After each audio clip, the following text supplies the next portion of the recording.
and sorted. Very Lovely. good. Thank you very Very much. Thank you. Well, I'm delighted to be here. And as you can see, this is a very ambitious initiative, redesigning our digital world. And it is easy to get lost in this big forest because there are many trees. And so what I will be doing is presenting a very simple message. And I will present it largely, insofar as possible, through images.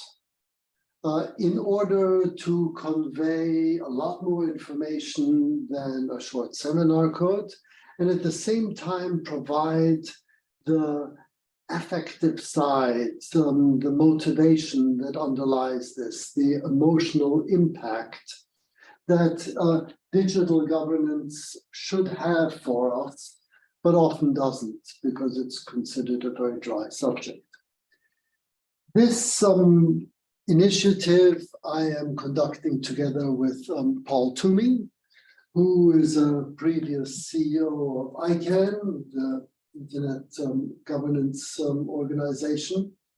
And we have assembled a large group of people, a working group of guides, which is the Global Initiative on Digital Empowerment.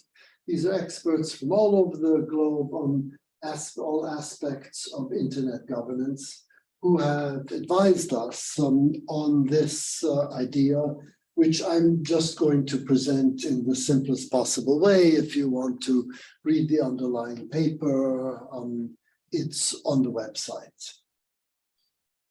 So, description. There's a lot of hype about the gains from the current digital governance system, and there is, in fact, a lot to be proud about. It is completely analogous to the gains from the Industrial Revolution in its various ways. It changes our lives in every respect. It's possible to get information very quickly and cheaply. We know this. We get access to goods and services from our home without going anywhere. We are able to keep in touch with our colleagues and our loved ones. Our workplaces have become places that are digitally connected rather than just physical. We can, if we so chose, use resources much more efficiently than we did before because of monitoring systems and IoT that enables machines to respond to the environment. We can make design and production systems much more efficient. And of course, there are digital marketing systems that are targeted to the needs of individual consumers. Completely new world. But the losses that are associated with the current digital governance system get far less attention.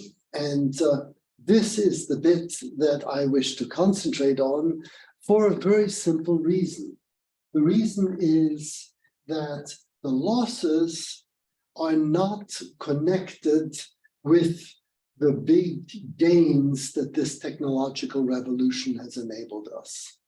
Just like debtors' prisons and malnutrition and bad sanitation was not part and parcel of the technology that drove the Industrial Revolution, so these losses are not part and parcel of this new digital revolution. I will try to convince you of that. So as I go through these various losses, I want you to keep one important question in mind, which is in whose interest is digital personal data extracted, stored, manipulated, and disseminated? In whose interest? So let's start with inadequate protection of privacy. It's been a big literature on surveillance capitalism, the invasion of privacy. You give away information about yourself without informed consent. Just by the by, does anyone care to guess how long it takes to read the average terms and conditions of your average app regular reading speed, plus hyperlinks. 2 days. 2 days. Any other guesses? 2 days. It's you're way off. In the estimates vary enormously, but I've had estimates that are somewhere between 50 and 500 years. So the question that I ask, even if your 2-day estimate were correct, should it be legal to ask people to sign terms and conditions that they cannot possibly have read, even if they devote the rest of their lifetimes to it? That certainly, there's something terribly wrong with this system. And we do click on agree to terms and conditions because we want the services.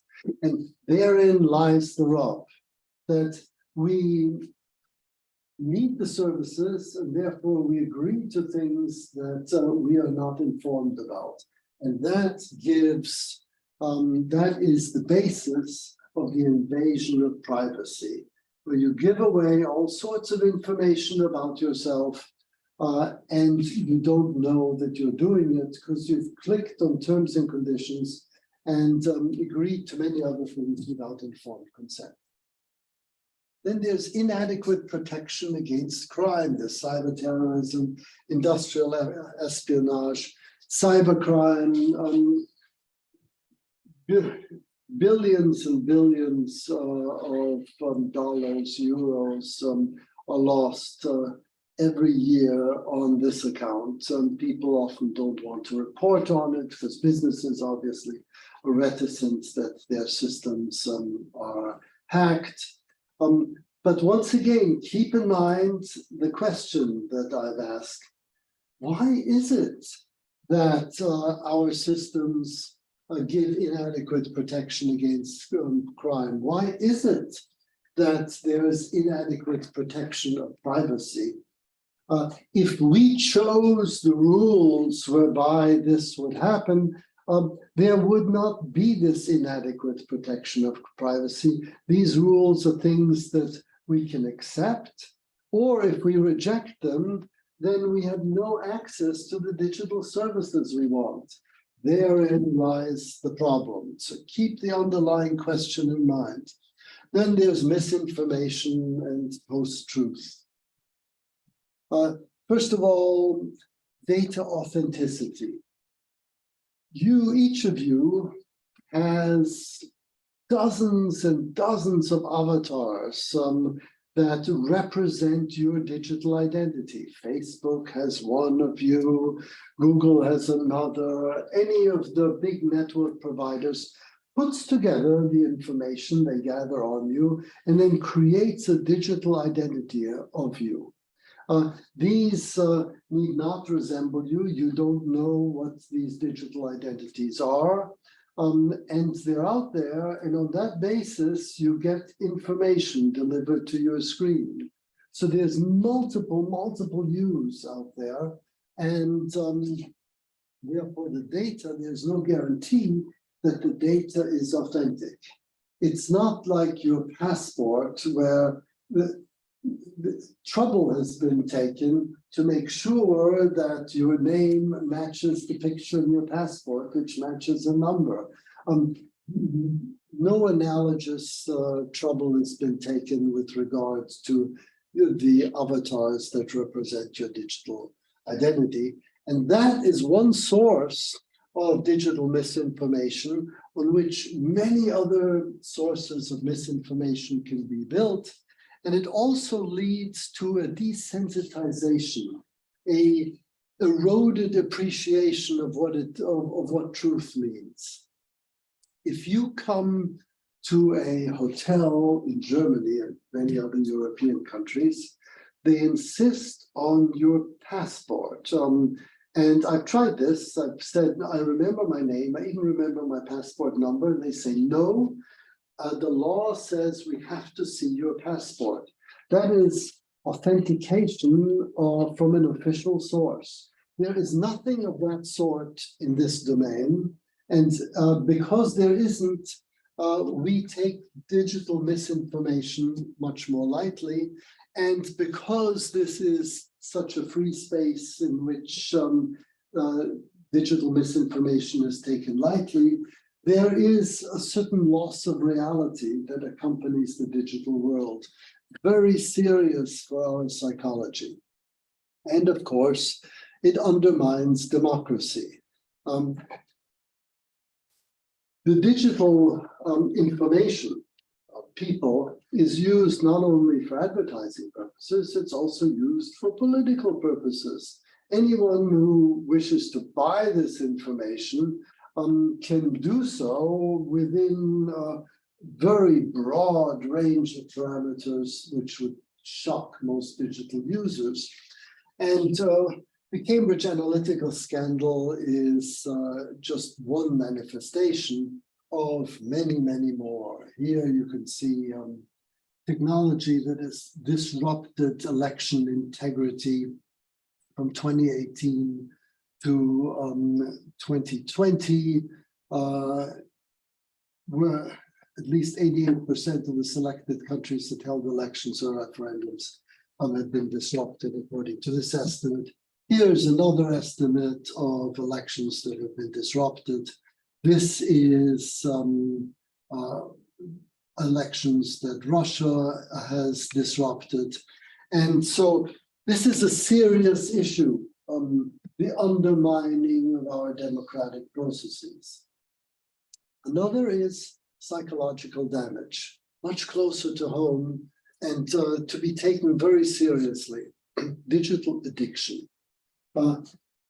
Most people, psychologists, various neuroscientists working in this area tell me,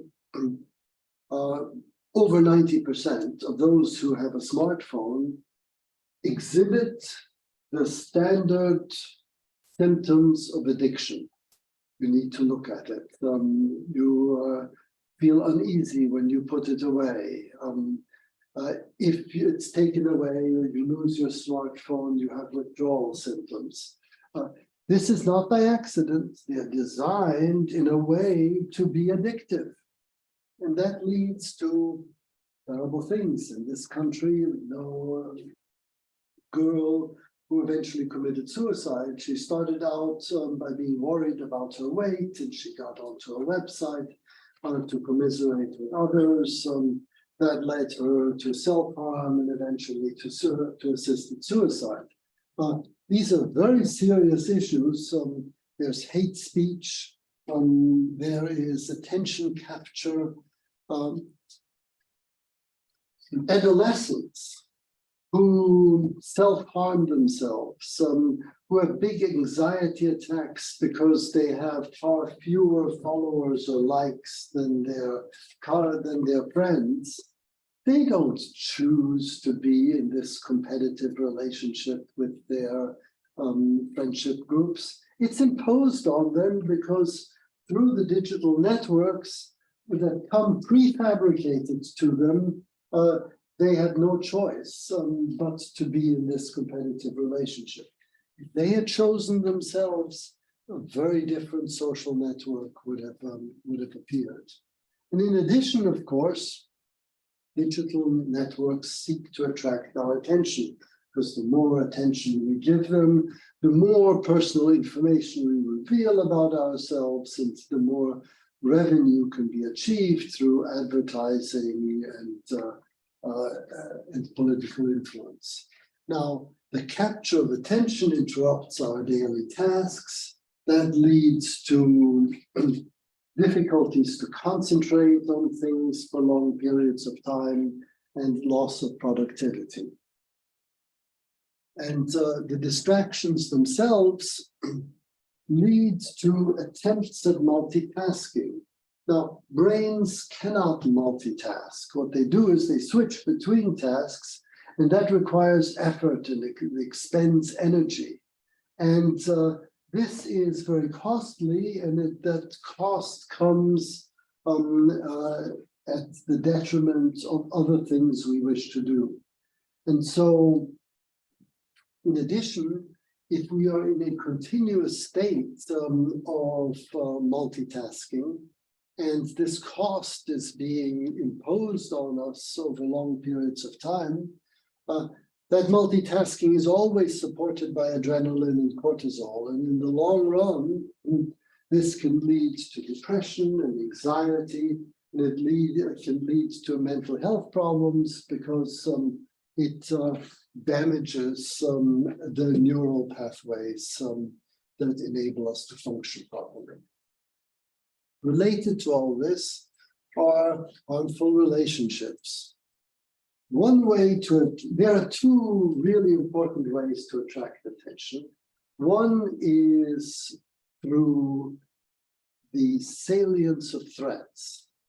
We human beings are very sensitive to threats because in evolution, threats could mean the difference between life and death. And so attracting your attention by focusing on a threat is something natural. The other is confirmation bias. We like to be in groups that confirm what we believe. And this combination of focus on threats and focus on confirmation leads naturally to polarization in society. It also can lead to bullying, social exclusion, victimization, of which there is much on the internet. It promotes social fragmentation, gives rise to peer pressures that generate more threats. That is one primary way of getting attention. So once again, asking whose interest is it that our societies become fragmented? Certainly not in the original interests of users, even though they can be swayed to think along those lines. And then there's another really important matter, which is that the current digital governance system undermines the market economy. Why? Very simply, we get a lot of digital services for free. The apps that we get, most of them are free or grossly underpriced. And we give away information about ourselves for free. That is barter. That is trade at zero prices. We know that barter is very inefficient because there's no way of comparing the value of what you give to the value of what you get. And as the digital economy grows and becomes attached to more and more material goods and services, so the economy itself becomes less and less efficient because the digital barter is infused into our economic relations. And that is a major problem that has received very little attention.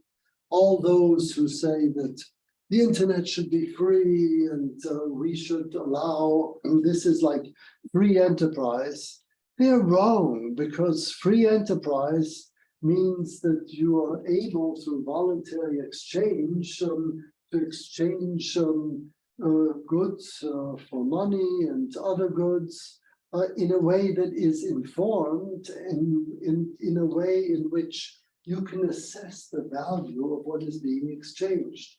Digital barter does not allow you to do that. The sum total of all of this gives rise to many injustices. One of them that has received a lot of attention are inequalities, huge concentrations of market power in the hands of digital service providers, large asymmetries of information. Digital service providers know a lot more about you than you know about yourself.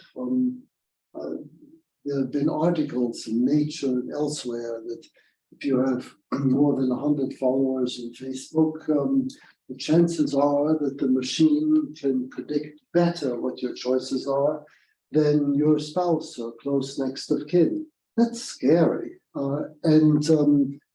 These information asymmetries persist. And there is insufficient opportunity to shape the networks in which we participate. This is the first time in history, leaving slavery to one side, in which we cannot, through our own powers, shape our social networks. They come prefabricated to us, and we need to use the networks that have been provided, whether that prefabrication suits our purposes or not. And as a result, there is a lot of manipulation. And the manipulation is subtle. What appears on your screen, the information that you get, is designed to capture your attention and to appeal to you. And so it is selected in a way that is manipulative. It is meant to attract your attention and gather as much information about you as possible in order for this information to be resold to influencers, economic, social, and political. So there's a lot of social and emotional manipulation that goes on largely under our radar, beneath consciousness. And the result, I would, Paul and I call, is digital husbandry, which is we are being bred. Our preferences are being manipulated. And this, by capturing our attention, by feeding us information that leads us to further digital interactions, it affects our norms and beliefs. We all know that in our digital networks, there's a tendency to think that many more people think like us, and very little opportunity to be confronted by ideas that we don't agree with.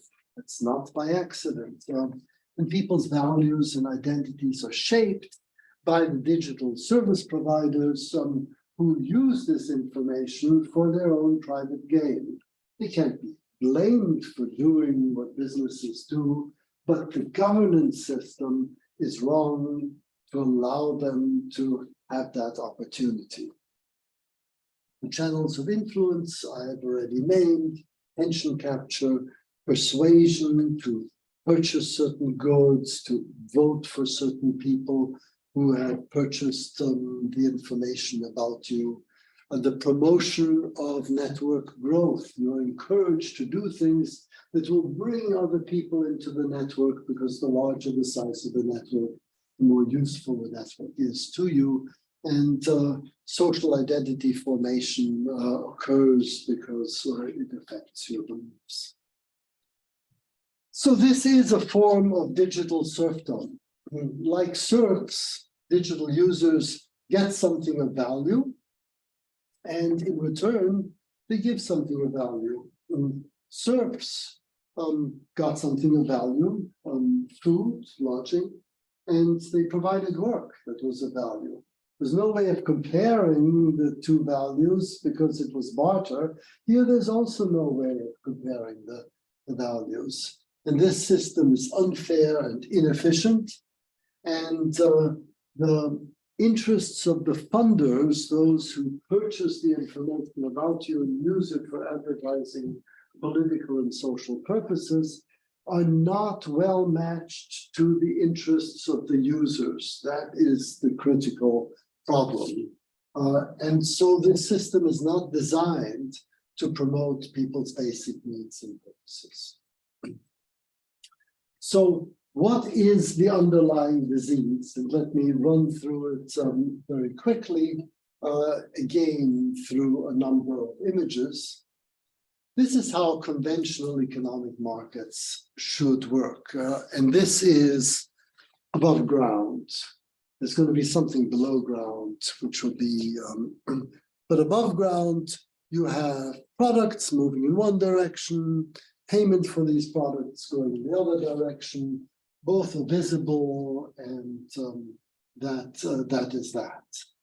When markets function well, it's the consumers that drive the system, because the producers only make money by meeting the needs of the consumers. And if the digital market would run the same way, then everything would be above ground. There'd be digital services that are provided in response to payment. Digital service providers would have an interaction with the conventional producers, and everything would go through the market. This part here would be the e-commerce part. Nothing surprising there, but that's not what happens. So this tree above ground has roots that you don't see underground. And this system is terribly important because consumers, they receive digital services, free or underpriced. They give personal information about themselves, usually without informed consent, and they get influence. This all appears underground. It's not priced, it's usually under the realm of consciousness. And therefore, this digital barter is both information gathering and influence bearing. That's the essence of it. So this is what the trade looks like. You get digital services, they flow in one direction, personal information flows in the other direction, and influence comes together with the digital services. And that is basically context-driven. What appears on your computer screen when you search for something, that bears the influence. And your reactions when you search the web, that provides the information that firms use in order to exert further influence on you. So who finances this digital barter? Well, very simply, the influencers and the intermediaries. They're the ones who make money out of all of this. You've got conventional producers who want this information about you because they can target advertising more directly to individual consumers. And then in addition, you've got other influencers, people who want to influence your political preferences because they want to influence election outcomes, or they want to influence your social interactions, possibly destabilize your society, whatever it happens to be. These people, they are in a market. They provide money for information. This is the bit that goes on outside the market and underground. So payment flows, very simple. The conventional producers and other influencers pay the digital service providers to extract the information and send out the influence. The information flows, very simple. The digital service providers get the information from the consumers and they send it on to the influencers, the conventional producers and the other influencers. And the flows of influence also very clear. The influence flows from the influencers to the consumers. That is what's going on underground. Very simple. So you've got financiers, digital service providers, traditional producers, other influencers. They provide digital services.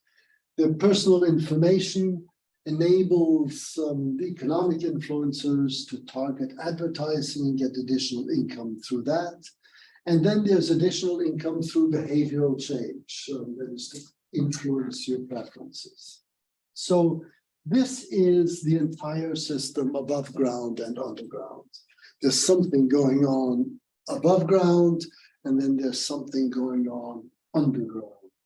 And the basic problem is that this system is driven by third-party financiers and not by consumers, and the interests of the consumers, digital consumers, do not match the interests of the third-party financiers. That is the essential problem. So you've got a conventional market that for goods and services that works very well. Then you've got a digital funding market where people pay for information that is extracted. That's also a market that functions well. And then you've got this part down here where users give away information and get things for free. There's no market there. And that is where the problem lies. So what to do? And the reason I've spent so much time on the problem is that once you've analyzed the source of the problem, then it is relatively easy to understand the answer. At present, people think that there are many separate problems in the digital domain. There is problems with inadequate protection of privacy and security and manipulation, etc., all the losses that I went through. And for each of these problems, there is a policy response. But these policy responses are treating symptoms of one underlying disease, which we have analyzed here. So once you understand what the underlying disease is, it's much easier to come up with the policy that addresses a multitude of symptoms that arise from that disease.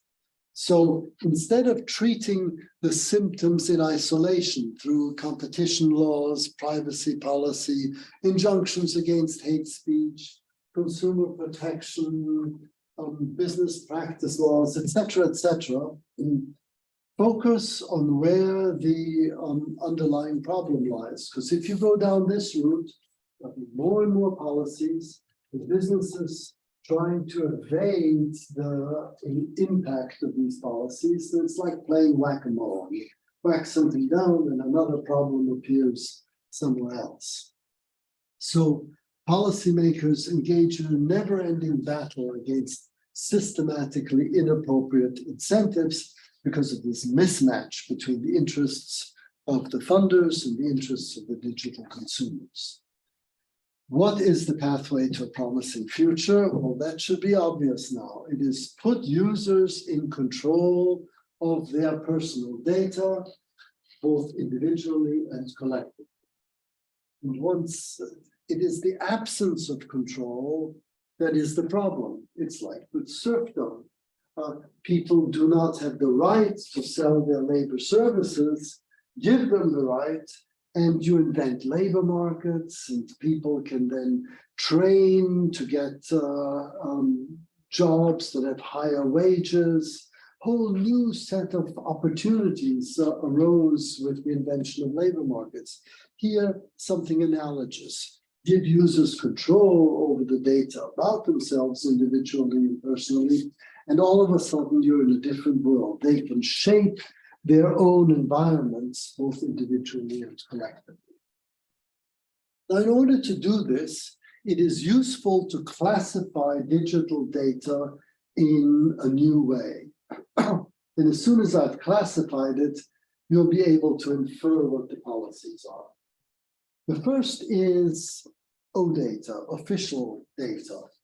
And official data is data that requires official authentication when it is used in market transactions. If you buy a house, you've got to identify who you are, and you've got to identify your bank account, and each of these get official authentication.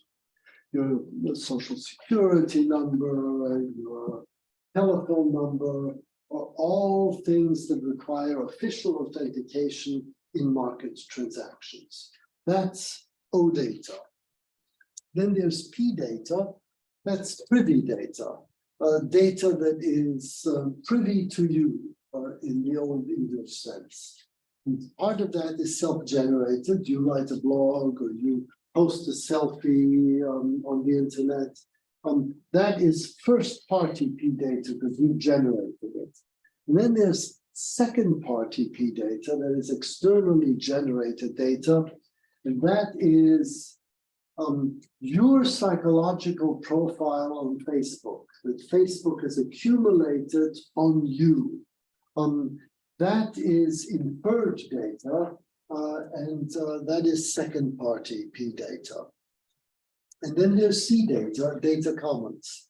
That is data which you choose to share with a well-defined set of other people for well-defined purposes.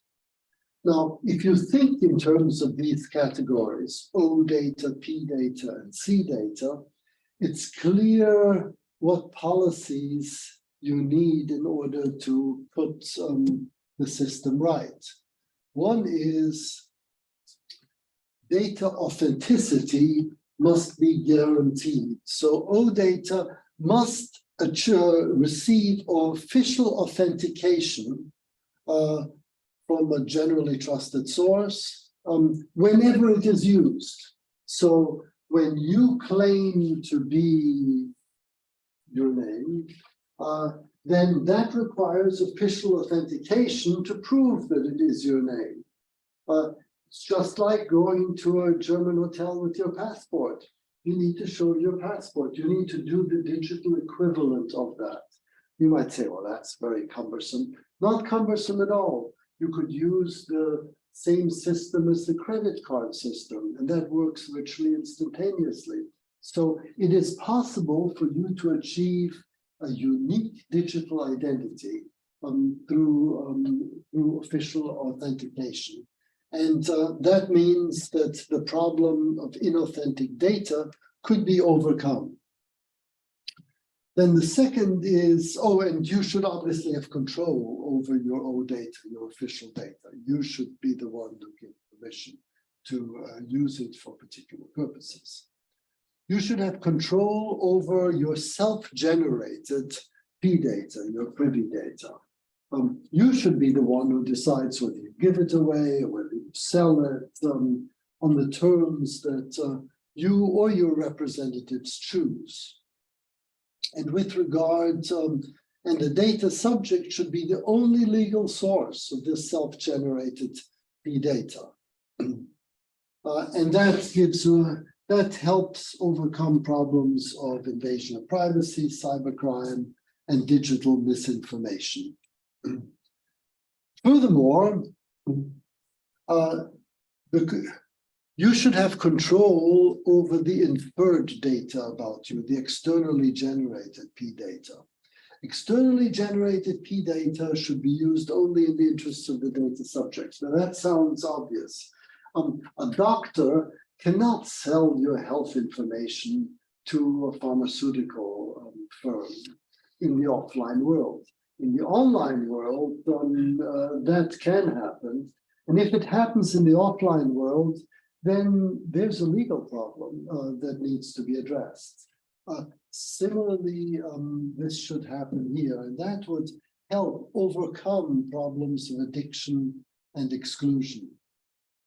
And thirdly, groups of people should have control over their C data. That means you need to create legal structures that support the establishment of commons data.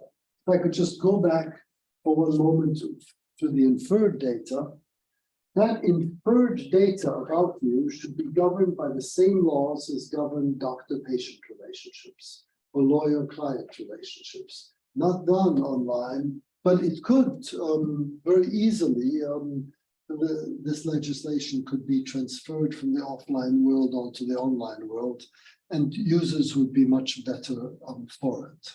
As far as commons data is concerned, you need legal structures for it. And that needs to be placed under the control of effective, trusted, and competitive organizations that promote the interests of the data subjects. And they should have a fiduciary duty to ensure that the data is used among this well-defined group for those well-defined purposes. And if they mishandle their data, it should be a legal problem. And obviously, the data can only be used for those specified purposes, and its use should be transparent and accountable. So these policies would help create a data commons space that was in the interests of the collectives that wish to share this data. And that would help in the problem of undermining democracy. It would reduce the tendency towards social division, and it would promote the market economy because it makes things more accountable and transparent. And if we have all these pieces, building blocks in place, then we are in a position to address digital power asymmetries. So then, if users have control over their data, they should be given rights of association. And then they could have their representatives negotiate the terms in which their data is exchanged for digital services on terms that their representatives, who are well informed, can agree. This is sort of similar to financial services. Most users of financial services don't know the complexities of financial systems. So therefore, financial advisors ask them, how risk averse are you? Could you afford to lose 20% of your income without any problem? And from questions of this sort, they infer what your risk profile is. And once they know your risk profile, they invest for you. Something similar could happen here, that your representatives could, their job would be to understand what your preferences are and then to negotiate on your behalf with the digital service providers. Then you could have effective legal protection for vulnerable digital users. Competition in the online world could be made analogous to the offline world, and you could have generally accepted accounting practice oversight for data vendors. That would put us into a completely different world. The problem of market power concentration would be reduced. The insufficient opportunities that we have to determine the terms on which we get access to our digital services, that would be overcome. Social manipulation would be reduced. And therefore, I'd like you, this will be my final thought, to think of the digital ecosystem that is being proposed here. And we've got the digital users, the digital citizens, who've got rights of association, and they have representatives who explain the value of their data, they record their preferences, they collect and update the authentic data, and they pass that data to a data registry. And the data registry stores the data, encodes the data, informs the representatives and citizens about any data requests that are being made from outside, shares the data with the request only with the consent of the citizens themselves, and encapsulates that data with a digital citizen, with a digital signature, a hash. That helps reduce cybercrime. So suppose you want to fly to New York, and so you purchase a ticket from, say, American Airlines, then you, with your name, hash, purchase a ticket from American Airlines, hash, and that is a bundle of information. Somebody who steals that can't make use of it because it has these two hashes, and consequently a huge amount of cybercrime would be avoided. And then you've got the banks and companies who request the OData from the data registries. They negotiate terms and conditions with the representatives. They accept or reject registered preferences in the citizen's profile. They keep a digital signature with data for future auditing, and they make the values transfer. That's the ecosystem that you need to have in mind. And so there could then be oversight. You could have governance oversight over the representatives, the data registries, and the companies. And then you'd have political oversight over the representatives of the citizens, very much like in the offline world. And so then we would move from an influencer-driven system, which is what we have currently, to a system that is driven by the needs and purposes of consumers, which is where we want to get to. And does this solution, you may think, okay, nice going, Dennis, but it's utopia. Does this need to be implemented globally to be effective? Because after all, this is a global market. And the answer is, interestingly, no. Any region that provides such digital empowerment would attract a huge amount of economic activity to it, for the same reason that Britain attracted a huge amount of activity in the early Industrial Revolution by inventing labor markets. Because this is an area where people are empowered to use the data about themselves for their own purposes. They would have incentives to respond to the value of the data. And the capitalist system, the market economy, could then be put to work in ways that are completely undermined through the third-party funded digital barter. And that's it. So if you have any questions, I'd be delighted to engage.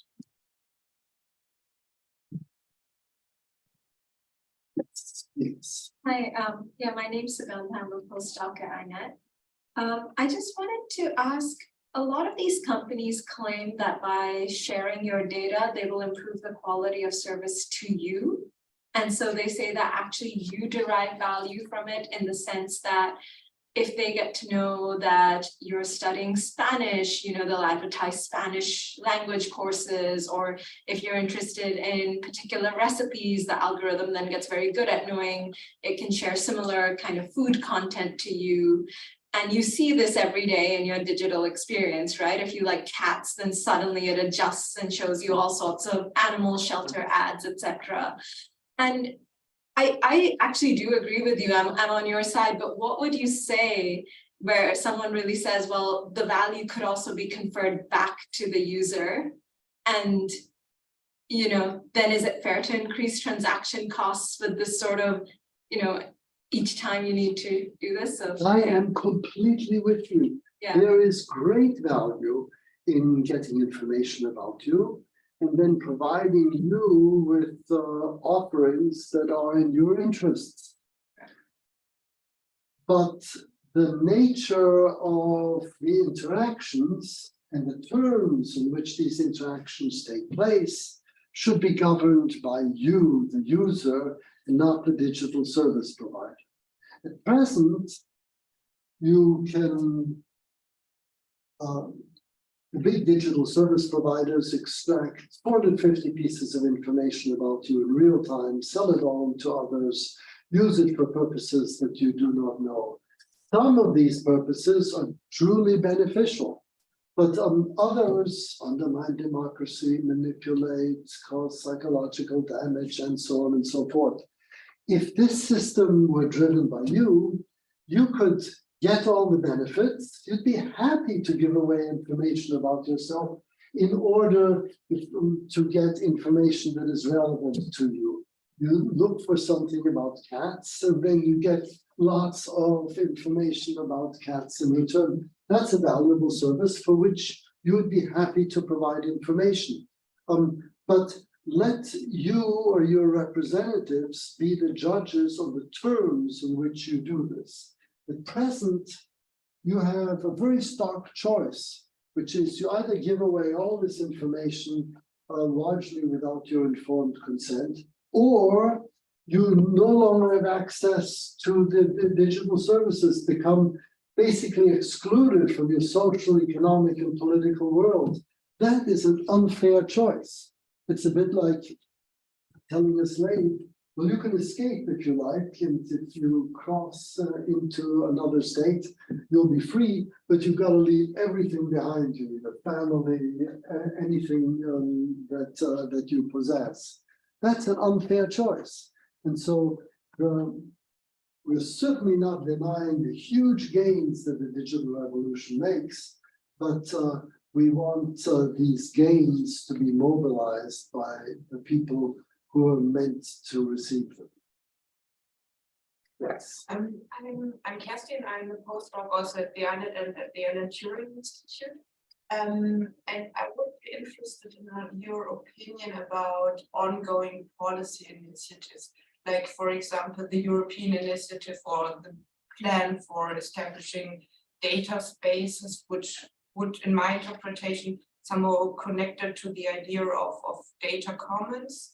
And also, I would be interested because the design of these data spaces, in my understanding, it's totally unclear how this should happen. And there are many regulatory and administrative issues which are not clear at all how to implement it and which institution would be required.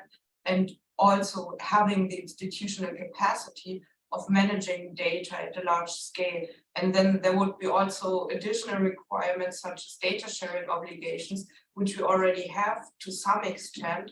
But yeah, I would be just interested in hearing your view on whether we are already on a good track or whether you think that these developments go into the right direction. Okay, I think that's a really important and good question. The region in which most progress is being made in this regard is the EU, where consumer protection has received a lot of attention.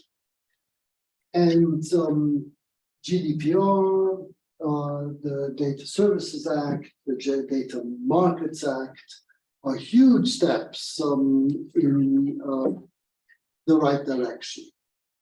They're complicated, and their intention is to give users control over the data about themselves individually and collectively. But this intention has not been fully realized. So now you are asked every time whether you give consent to the data. You want your digital service, you're in a hurry, and you say, yes, I agree, and you move on. That's not informed consent. So this system that is being suggested here, where you have representatives, analogous to representatives in representative democracy, would provide a better interface. Do you have a... My main interest was, do you know about the initiative for data spaces? So there's a lot of discussion about establishing these data spaces, because in my understanding or in my interpretation of the aim of establishing these spaces would be to go beyond the data or the GDPR, but to establish a framework which enables access to data in a very controlled way, which would be also very good for innovation and for breaking the data monopolies. But of course, it also includes a lot of, okay, how can we appropriately handle sensitive data, because not only private data is highly sensitive, also business data, which should be made available to some extent. Yeah. So I'm a postdoc at the Alan Turing Institute, and we get a lot of access to very sensitive data, but it's super painful to work with the data and to go through all the steps of security clearance. I mean, there are also other initiatives so we can tackle the problems technically, yeah, I think there's still a very long way to go. And when speaking to European policymakers, they are really unsure about how should such an institution look like. So I will, after this, want to connect with you, because there are a number of things that I'd like to exchange with you.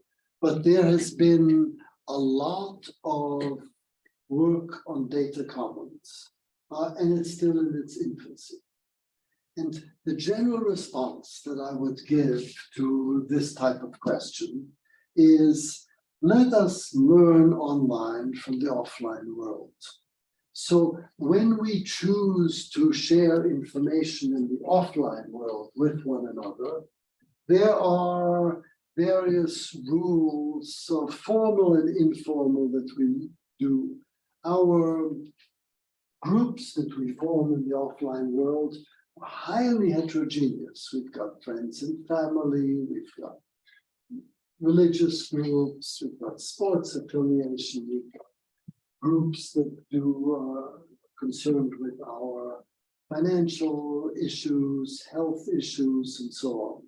And each of these groups is subject either to some social norms, say within a family, or to some laws and regulations like doctor-patient, lawyer-client relationship. We have spent at least 150 years developing these rules to overcome big injustices that have occurred in the past. Much of this knowledge that is implicit in the offline world can simply be applied to the online world, but we can't do so unless users are given control over the data about themselves, because they're the ones who are engaging in the networks. And so my answer to you is, there is no one-size-fits-all data commons. The data commons will be as heterogeneous as our social, political, and economic interactions are in the offline world. But the rules that govern them in the offline world are usually quite applicable in the online world, at least in spirit, and that's to be taken seriously. Yeah. I've got a question. Where is the question? I think you can ask John to unmute himself. Oh, John. John, I'm Yeah, sorry. Yeah. Wonderful to have you here. Thank you. Wonderful. Well, it's been a wonderful talk and very stimulating. I'm wondering whether you can say anything about how inequality might change as a result, because you can imagine that a millionaire would be able to demand quite a large, higher price for his or her particular personal information than someone who's just, a council worker on a low income. So wouldn't there be an impact on income inequality if people were able to sell their private data to the digital providers? Okay, this is a very important and tough question that you ask. And I think the answer is largely analogous to what we have in labor markets. You have people with lots of market power in labor markets, and they can extract high rents, and those with little market power, and their wages are driven very low, and there's nothing in the market system that prevents wages from falling beneath subsistence. And in order to correct for that, we have a large number of laws and regulations in different countries, and something analogous, I believe, can be done in the digital space. I think the critical thing is to give people voice individually and collectively in the running of the system. And I think the last slides that I presented, where I presented the digital ecosystem, that is sort of the analog of the political underpinnings of an offline market economy. And what goes in there should be driven by the same spirit as what goes in the offline world. Now, it doesn't provide a precise answer to your question, but I think it provides the spirit in which the answer must be given.